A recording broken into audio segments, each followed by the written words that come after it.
V minulém díle jsme v Praze končili, dnes tady začínáme. Orient Express už je sice dávno v nedohlednu, ale něco mi říká, že ten dnešní díl také bude plný exotiky. Pacifik. Šumění moře, oceán, vlny, holky v bikinách.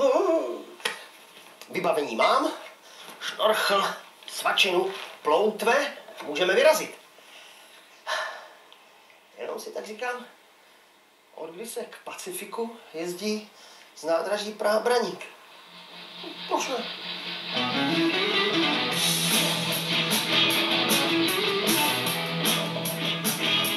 Aha, takže je všechno jinak.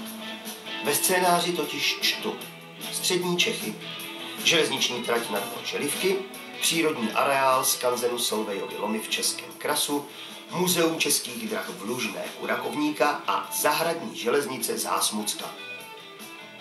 Jo, a ten Pacifik je posázavský, tedy posázavská železnice. Takže to moře beru zpět, ale exotiku tu vám slíbit můžu.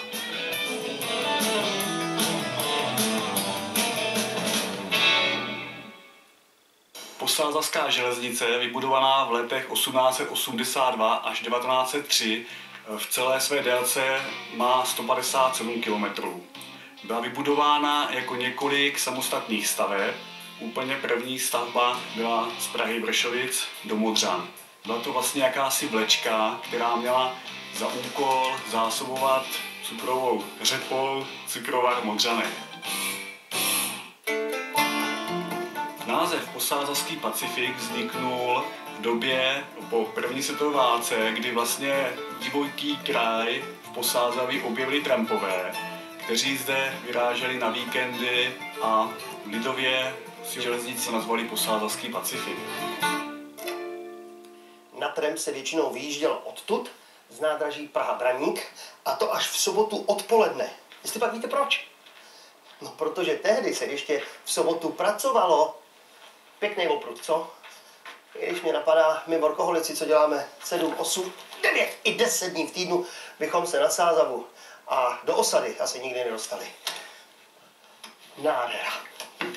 Krásně na ty chvíle vzpomínal můj herecký kolega a hlavně velký tramp Jaroslav Štercl. Už jen to čekání na vlak bylo ohromný. Výjížděl na branické nádraží za neustálého houkání a křiku průvodčích. Ustupte! Když konečně vagony zastavili, byli jste dovnitř vtlačeni hrnoucím se davem. Lidé obsadili úplně všechno. Služební vůz, záchody, žebříky na střeše vozů i střechy samé. Odjezd vlaku se nedával výpravkou, ale povelem strojvedoucímu. Trvale pískejte a pomalu zabírejte, jinak neodjedete. Prvním významným tunelem na posázavské železnici je tzv. Jarovský tunel, který je nejdelší zároveň tunelem, měří 393 metrů a vzpomíná se na dobu, kdy před tímto tunelem museli vlaky zastavit a vlakový personál musel domlouvat divokým trampům, aby se šli ze střechy, aby nepřišli k úrazu. Jarovský tunel nemá vnitřní ostění. Je prostě jen vysekán do skály přesně podle návrhu italských inženýrů, kteří byli tehdy rakousko-uherským mocnářstvím na celý projekt vybráni.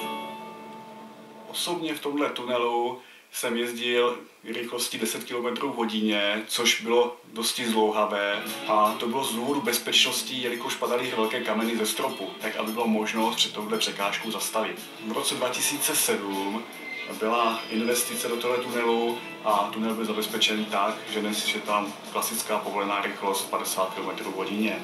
Za Jarovským tunelem stojí tunely Skochovický, Libřický a Gavelský. A právě mezi dvěma posledně jmenovanými kdysi fungovala zastávka Libřice, trampy nazývaná Librajda. A jelikož vzdálenost mezi oběma tunely bývala kratší než délka vlaku, platil na této zastávce zákaz vystupování z posledních vagonů. V provozu byla až do roku 1975, dnes z ní najdete pouhé torzo. Posázaví bylo po léta velmi nepřístupné veřejnosti, svým způsobem sevřené údolí a nedokázal si do té doby nikdo představit, že by zde mohla proniknout železnice. Byl to na tu dobu opravdu husarský kousek, a to tak velký, že studenti ČVUT jezdili posázavským Pacifikem na exkurze, aby na vlastní oči spatřili železné i kamenné mosty a celých 15 tunelů. Za druhé světové války byly v těch tunelech jílovských vybudovány závody firmy Avia a vyráběly se tam součástky do německých raket V1, V2. Tyhle tunely byly opatřeny proti hloubkovým letcům betonovými vraty a byly tam umístěny stroje, které byly připevněny na těch kolejnicích. S druhou světovou válkou je spojen i most Davelský. Zahrál si totiž v americkém válečném velkofilmu Most u Remagenu. Filmaři tehdy dokonce vyrazili do skály 30 metrů dlouhý falešný železniční tunel. Ten byl sice posléze zavezen, zbytky jeho portálu jsou ale v Davli patrné dodnes. Mezi nejvýznamnější technické památky zdejší tratě patří kamenný most Žampach. Má délku 110 metrů a tyčí se ve výšce 41,5 metru. Překlenul údolí Kocour přes Studený potok, má 7 oblouků o šíři 12 metrů a zajímavostí je, že tenhle most není výstavěn v rovině, ale je lehce do oblouku. Výstavba tohoto žulového krasavce začala v roce 1898. Více než 2 roky tady pracovalo denně 200 italských dělníků, kteří měli zkušenosti s podobnými stavbami v Alpách. Říká se mezi strojvůdci, že některé slabší povahy na tomto mostě zavírají oči, aby neviděli tu hloubku pod sebou.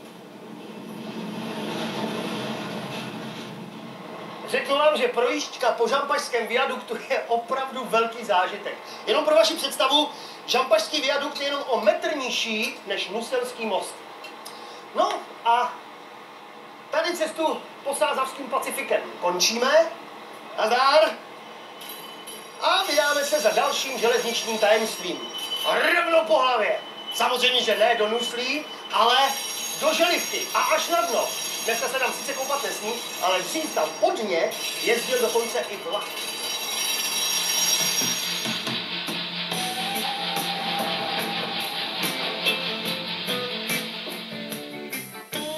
No, podně. Všechno začalo tím, že v roce 1895 byla zprovozněna trať z Benešova Prahy do Vlašimi a potom byla prodloužena až do Dolních Kralovic.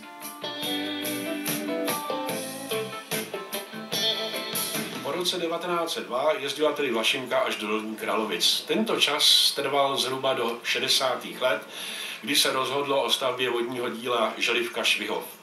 Oficiální zrušení této dráhy, tedy úseku z Trhového Štěpánova do Dolních Kralovic, došlo v červenci roku 1974, kdy 27. července tam dorazil poslední osobní vlak, byl slavnostně vyzdoben. Trať tím byla vlastně zkrácena o 14 kilometrů a dá se říct, že zanikl jeden z nejkrásnějších úseků lokální tratí ve středních Čechách. Důvod byl zcela prozaický. Pitná voda pro Prahu a okolí. Trať musela prostě ustoupit výstavbě vodní nádrže Švihov, pojmenované po jedné ze zatopených obcí, ale známé spíš pod názvem Želivka. I po 37 letech, kdy už dráha definitivně neexistuje a zmizela z map, je možno nalézt její pozůstatky někde více či méně patrné. Hned třeba za stanicí Trhový Štěpánov byla dráha přestavěna na místní komunikaci 3. třídy. Po ní se pohodlně dostaneme autem až k zastávce Sedmipany, která ovšem neexistuje a nic z ní vůbec nezůstalo. Nás ale samozřejmě zajímá především to, co můžeme vidět na vlastní oči. Případně si to můžeme vlastníma rukama osahat. Jako například drážní kilometrovník Sedmpálech. Ten sice nikdy nestál v místě nynější autobusové zastávky, místní si ho ale dovsi přenesli, aby jim železniční minulost jejich výsky připomínal. Stanice Keblov byla klasická venkovská dvoukolejná stanice. S dispozicí pro 3. kolej byla zde skládka a nakládací rampa na dříví, které se tu nakládalo ve velkém množství. Stanice sama byla velice romantická, stanička ztracená v lesích, jakoby vystřižená z Čapkových povídek z roku 1930. Po ukončení provozu nádraží neuvěřitelně chátralo. Až za nějaký čas je zakoupil soukromník a nádraží se stalo nedostupným, protože je prakticky soukromým rekreačním objektem.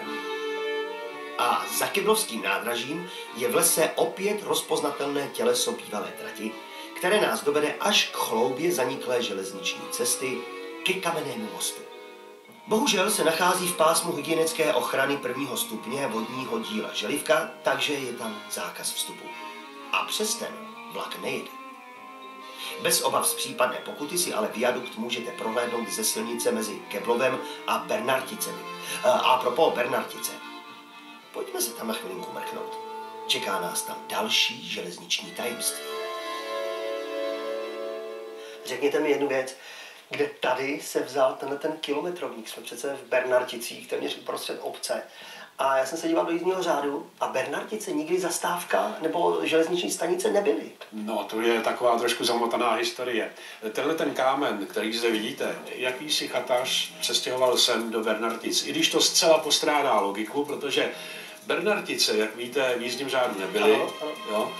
Zastávka se jmenovala Borovsko, i když teda byla v katastru obce, ale kdysi dávno při stavbě dráhy v roce 1901 tady vznikly nějaký pozemkový spory kvůli pozemků a jakýsi statkář z Borovska daroval na to půdu, na tu zastávku, na tu trať. Vymínil si, že zastávka se jmenovala Borovsko, i když do toho Borovska je to asi půl hodiny svižný chůze. Kilometrovník 46, o kterém jsme mluvili, stával původně v těchto místech, tedy dnes pod hladinou. Ale dříve tady bývalo nádraží Dolní Kralovice. A když je v Želivce nižší stav vody, je tady možné i po více než 30 letech vidět zbytky návěstí a příjezd k nástupišti. Tajemství kilometrovníku s číslem 46 jsme rozluštili. Ale s tajemstvím nekončíme. Máme tady další.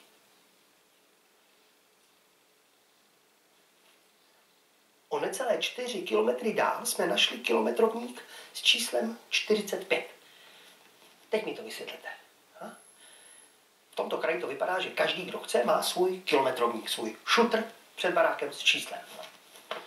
A nechme kameny a pojedeme někam dál. Třeba za Vápencem do Českého Krasu. Jedeme. Vápenec, to je uličí tam Slavný na A2, CO3, to bude soda. Český Kras, přesněji Svatý Ján pod Skalou, konkrétně Solvejovy lomy, skanzen s lomovou úzkokolejkou. Historie zdejšího lomu spadá do konce principové války, kdy rakouský spolek pro chemickou a útní výrobu hledal nové ložisko pro těžbu vápenců. Vápenec potřeboval při výrobě sody, která se vyráběla solvejovým procesem a vyráběla se v továrně, která byla postavena v Neštěmicích. Solvay byl belgický fyzik a chemik, který na tuto metodu přišel v 70. letech 19. století a prodával svůj patent. Jedním z tím, kdo ho zakoupil, byl právě rakouský spolek pro chemickou a útní výrobu. Nás ale více než samotná těžba vápence bude zajímat způsob dopravy vytěženého materiálu. A rázem jsme zpátky u železnice. Pro dopravu vápence sloužila úzkorozchodná dráha. Od začátku zde byla polní dráha o rozchodu 60 cm. Původně lomaři tlačili vozíky ručně, od roku 1930 zde sloužily i motorové lokomotivy. A když byl původní lom vytěžen, vyvstala potřeba najít další zdroj vápence. Geologové jej vytipovali hned za hřebenem. A aby byla těžba rentabilní, dělníci prokopali tunel o délce 219 metrů, kterým se z Nového údolí vozil vápenec do toho původního. Zdejší areál pojmul zhruba 5 km tratí, protože odsud vedla úzkorozchodná dráha i na haldu, která se nachází v obce Bubovice, což je nejvzdálenější bod od tohoto areálu. Jestliže o první světové válce jsme hovořili jako o počátku Solvejových lomů, pak druhoválečné období představovalo vrchol těžby. Ročně se zde vytěžilo až 150 000 tun vápence. V roce 1943 tady pracovalo přes 170 zaměstnanců a po kolejích tehdy jezdilo kolem 8 lokomotiv. V době nejvyšší provozních nasazení tady bylo až 250 vozíků, které sloužily pro přepravu jak vápence, kamene, tak následně i hlín a odpadků, které se vozily na haldu. No a po druhé světové válce byl vápenec už téměř vytěžený. Takže v roce 1953 vznikl velký projekt podzemní těžby vápenců, který nakonec realizován nebyl. A v té době byly vlastně podniku Tonaso, který byl nástupcem neštěmických solvejových závodů, nabídnut jiný lom, kam se těžba přestěhovala. Zdejší areál převzali berounští silničáři a začali zde těžbou kamene pro údržbu silnic v berounském okrese. Ty zde skončily v roce 1964 a následně byl areál opuštěn a začal chátrat. a chátral až do začátku 90. let, kdy spatřilo světlo světa občanské sdružení Barbora. Jsme parta lidí, která se tady potkávala v 90. letech v Českém Krasu. Jsou mezi náma lidé, kteří chodí do podzemí, do jeskyní, jsou mezi náma lidé od dráhy, jsou mezi náma lidi od černého řemesla, jsou mezi námi i odborníci, inženýři a tato parta zde v tomto areálu v roce 1994-5 začala budovat muzeum, které mělo prezentovat průmyslovou těžbu vápenců v Českém Krase. A nezbytnou součástí takového muzea jsou průmyslové vlaky a úzkorozchodná železnice. Jenomže nic z toho v té době už v bývalém lomu nebylo. Veškeré železo totiž skončilo ve šrotu. Kamarádi a kolegové začali získávat mašinky, koleje, vagonky ze zrušených provozů, kterých po České republice bylo velké množství. Jednalo se o cihelny, o různé průmyslové závody. Mašinek zde v této chvíli je 25, z níž velká část je provozních. A tak se návštěvníci mohou projet po téměř 2kilometrové měřítkové trase, nakouknout do unikátní štoly na vápenec, kterou ochraňuje svatá Barbora, a nebo si vyzkoušet, jak se před 80 lety pracovalo na těžním vrátku.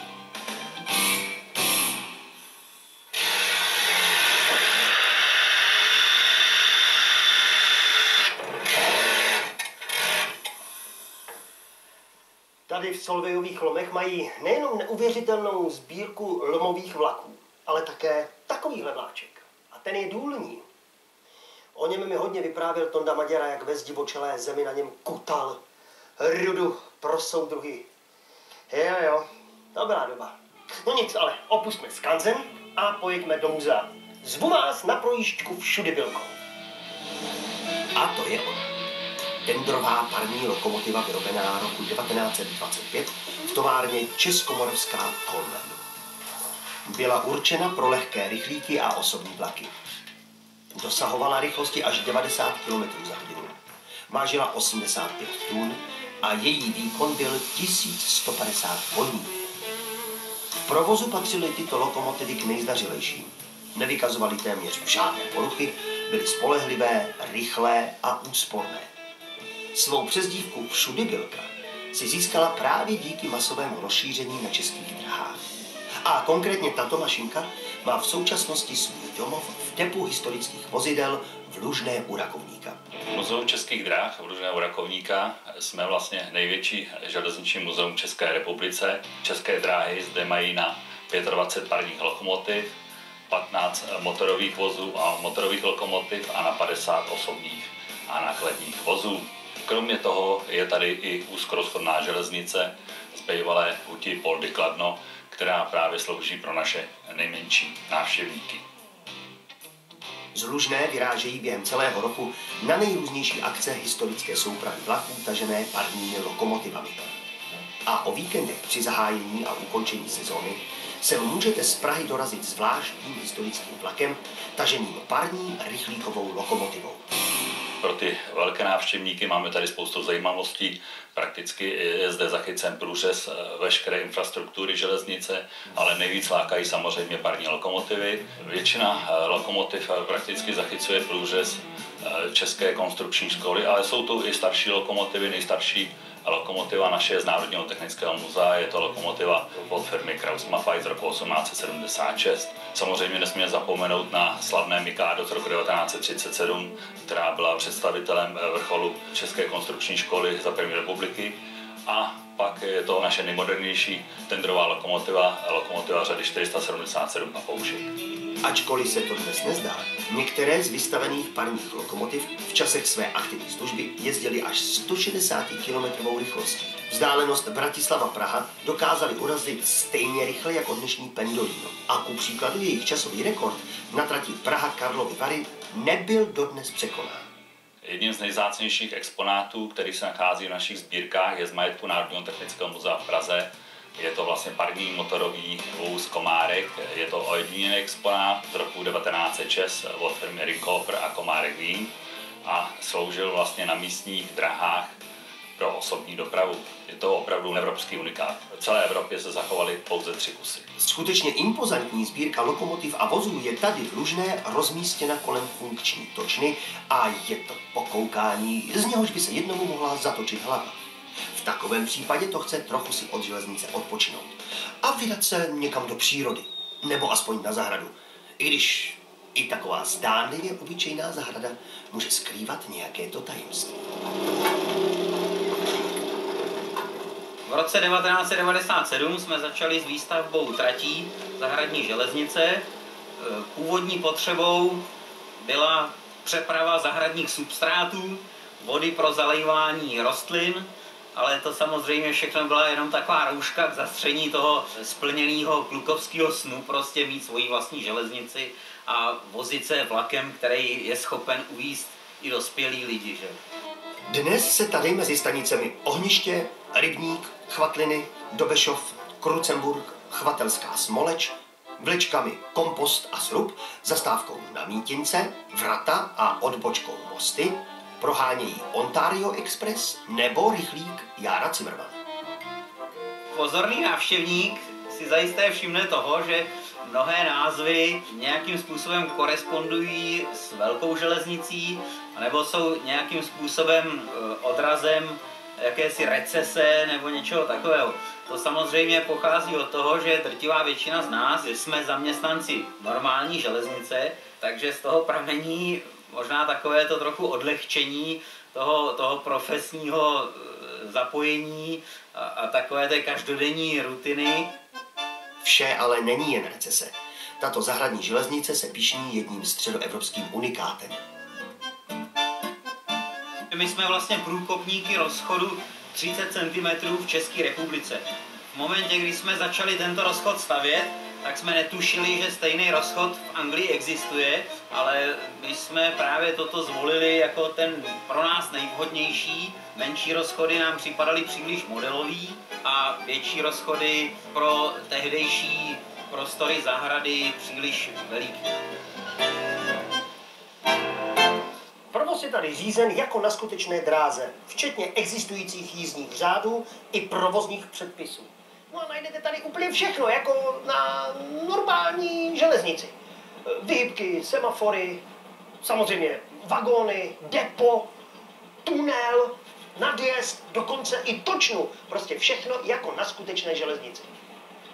Mě by ještě zajímalo, jako černého pasažéra, jestli tady taky mají skutečného revizora. Nadjezd!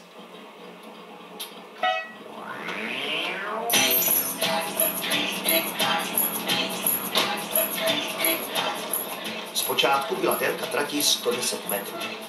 Potom se začaly přikupovat pozemky v okolí, samozřejmě jako zahrady, aby se sousedé nevyděsili, a dnes se dá jezdit po více než 500 metrech. Okolo rybníka, tunelem, na točnu a dokonce i do depa. Lokomotivy na naší železnici jezdí motorové. V současné době máme k dispozici 4 lokomotivy. Jsou se spalovacími motory na benzín, ale v plánu samozřejmě máme, respektive dneska můžeme říct už i ve výstavbě, lokomotivu na pohon parní. A taková parní lokomotiva bude chtít do světa, tedy mimo zahradní ploty. A tak místní uvažují o drážní expanzi přes spolek lesu s tím, že by vzniklá trasa byla určena celoročně pro veřejnost. Protože prozatím lze přijít za svezením jen několik dní v roce. Provozní dny pro veřejnost pořádáme jednou do měsíce v letním období, to znamená zhruba 5 akcí za tu sezónu, kdy je sem umožněn přístup široké veřejnosti. Rodiny s dětmi si tady užijí za ten den pohodičku, děti se tady svezou na vláčcích a rodiče si tady odpočinou. A při vší té pohodičce mohou návštěvníci obdivovat nejrůznější technické novotvary. Prostě zlepšováky, jako je třeba samovratná vyhýbka, jejíž zpětný chod je zajištěn gumou. Prý se jí místní pokusí patentovat i na skutečnou dráhu. Jestli si chcete tuto neuvěřitelnou zahradu v Horních Chvatlinách prohlédnout na vlastní oči, no, není nic jednoduššího, než si sem udělat výlet. Ten náš tady dnes končí a jsem moc zvědavý, kam nás tajemství železnic zavezou příště. A teď už Směr, zastávka, vrata a jak tak koukám, dál už pěkně po svých.